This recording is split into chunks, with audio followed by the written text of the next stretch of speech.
Free Fire'dan farqi nimada? To'y PUBG bilan Free Fire'ni ko'pchilik solishtiradi, bilasizmi? Ko'pchilik konkurensiya bo'ladi. Free Fire'chilar PUBG'ni gapiradi, PUBG'chilar Free Fire'ni.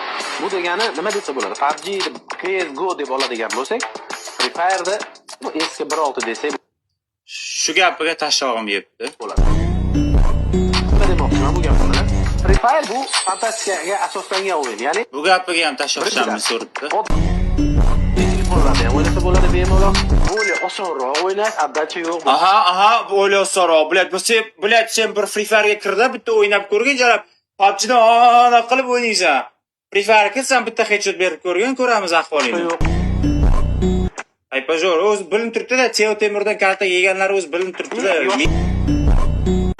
O'tish bor. Men PUBG'ni yomonlamayapman bola, esishdi. PUBG'ni yomonlatgan. Men bu odamman asamiz. PUBG'da auditoriyasi bu bo'lsa Free Fire'dagi bacha.